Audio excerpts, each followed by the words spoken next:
আজকে আমি অল্প পুঁটি মাছ দিয়ে এমন একটা মজার রেসিপি বানাচ্ছি যা খেলে আপনি অবাক হয়ে যাবেন। এত কম মাছ দিয়ে এত টেস্টি কিছু বানানো যায়, আপনি না দেখলে বিশ্বাসই করবেন না। ঝাল, মশলাদার আর ভাতের সাথে একদম পারফেক্ট এই রেসিপিটা। চলুন শুরু করা যাক। প্রথমেই এখানে অল্প পরিমাণে আমি পুঁটি মাছ নিয়েছি। এই মাছগুলো আগে থেকেই কেটে বেছে ধুয়ে পরিষ্কার করে নিয়েছি। আর এখানে সামান্য একটু লবণ আর হলুদের গুঁড়া মিশিয়ে নিলাম। লবণ আর হলুদের গুঁড়া মিশিয়ে নিয়েছি, তবুও কিন্তু এই মাছগুলো আমি ভেজে নেব না। কেন আমি মাছ ভাজবো না তারপরও লবণ হলুদের গুঁড়া মিশিয়ে নিলাম সেটা আমি একটু পরেই বলবো। এবার একটি প্লেটের মধ্যে আমি নিয়ে নিলাম মেজারমেন্ট কাপে মেপে 1 কাপ পরিমাণ কুচানো দেশি আলু আর 1 কাপ পরিমাণ পেঁয়াজ কুচি। এবার দিয়ে দিচ্ছি মরিচের গুঁড়া 1 চা চামচ পরিমাণ আর হলুদের গুঁড়া 1 চা চামচের চেয়ে কিছুটা একটু কম হবে, ধনিয়ার গুঁড়া 1/2 চা চামচ পরিমাণ, জিরার গুঁড়া 1 চা চামচের 3 ভাগের 1 ভাগ আর স্বাদ অনুযায়ী লবণ। এবার সমস্ত কিছু খুব ভালোভাবে হাতের সাহায্যে মেখে নেব। খুব ভালোভাবে মাখাতে হবে যেন সমস্ত মশলা একসাথে মিশে যায়। আমার ভিডিওটা যারা দেখছেন প্লিজ আমার চ্যানেলটা সাবস্ক্রাইব করে পাশে থাকা বেল আইকনটি প্রেস করে রাখবেন। এই যে মাখানো হয়ে গিয়েছে, এবার আমি একটা প্যানের মধ্যে দিয়ে দিচ্ছি পর্যাপ্ত পরিমাণে সরিষার তেল। তেলটা গরম হওয়া পর্যন্ত আমি অপেক্ষা করব।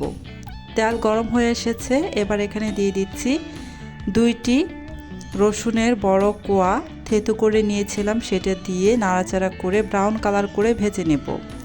এই তো ব্রাউন কালার করে ভেজে নেওয়া হয়ে গিয়েছে। এবার এখানে দিয়ে দিব ওই যে পেঁয়াজ আর আলু আমি মশলা মেখে রেখেছিলাম সেটা দিয়ে দিচ্ছি।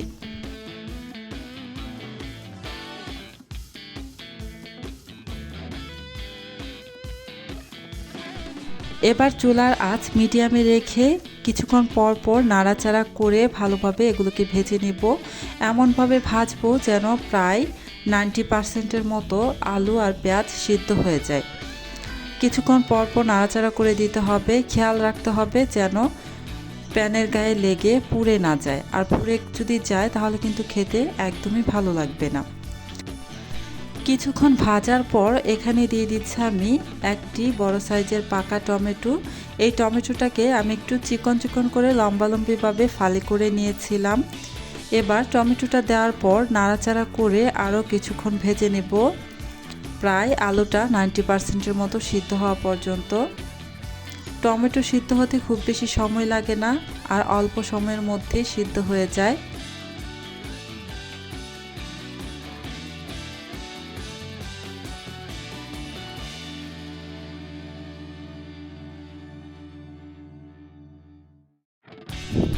সব কিছুই প্রায় 90%-এর মতো সিদ্ধ হয়ে এসেছে। এবার আমি এখানে দিয়ে দিব সেই যে লবণ হলুদ মাখিয়ে রেখেছিলাম পুঁটি মাছের মধ্যে, সেই মাছগুলো দিয়ে দিচ্ছি।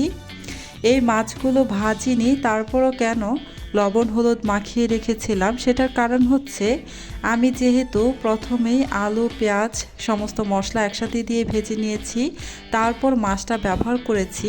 যদি আমি লবণ হলুদ না মাখাতাম তাহলে কিন্তু এই মাছের মধ্যে মাছটা এই আলুর মধ্যে দেওয়ার পর একদমই কালার আসতো না, সাদা সাদা ভাব হয়ে থাকতো। এভাবে যদি লবণ হলুদ মাখিয়ে রেখে তারপর এভাবে দেন তাহলে কিন্তু মাছের মধ্যেও খুব সুন্দর একটা কালার আসে। এই যে খুব ভালোভাবে নাড়াচাড়া করে মিশিয়ে নিয়ে তারপর এখানে পানি দিয়ে দিচ্ছি 1/3 কাপের মতো। খুব বেশি পানি দেওয়া যাবে না, যেহেতু প্রায় 90%-এর মতো আলু টমেটো আর পেঁয়াজ সিদ্ধ করে নিয়েছি। আর এই পুঁটি মাছ সিদ্ধ হতে খুব বেশি সময় লাগে না, আর 10%-এর মতো সিদ্ধ হতে বাকি আছে, তাই অল্প পরিমাণে পানি দিলেই রান্নাটা হয়ে যাবে। খুব বেশি পানি দিলে কিন্তু খেতে ভালো লাগবে না।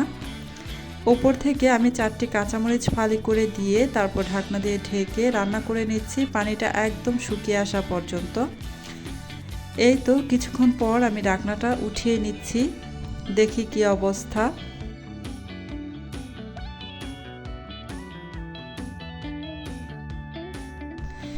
এই তো পানিটা কিন্তু একদমই শুকিয়ে গিয়েছে, সামান্য একটু ভিজা ভিজা টাইপ আছে। আপনারা চাইলে এটা একদমই শুকিয়ে ফেলতে পারেন, মানে একদমই চটচড়ি করে ফেলতে পারেন, তবে আমি হালকা একটু ভেজা ভেজা রাখলাম। দেখলেন তো অল্প পুঁটি মাছ দিয়ে কত সহজে এত মজার একটা রেসিপি বানানো যায়। আপনারা অবশ্যই বাসায় ট্রাই করে দেখবেন আর কেমন লাগলো কমেন্টে জানাতে ভুলবেন না। ভিডিওটা ভালো লাগলে লাইক কমেন্ট শেয়ার করে দিবেন।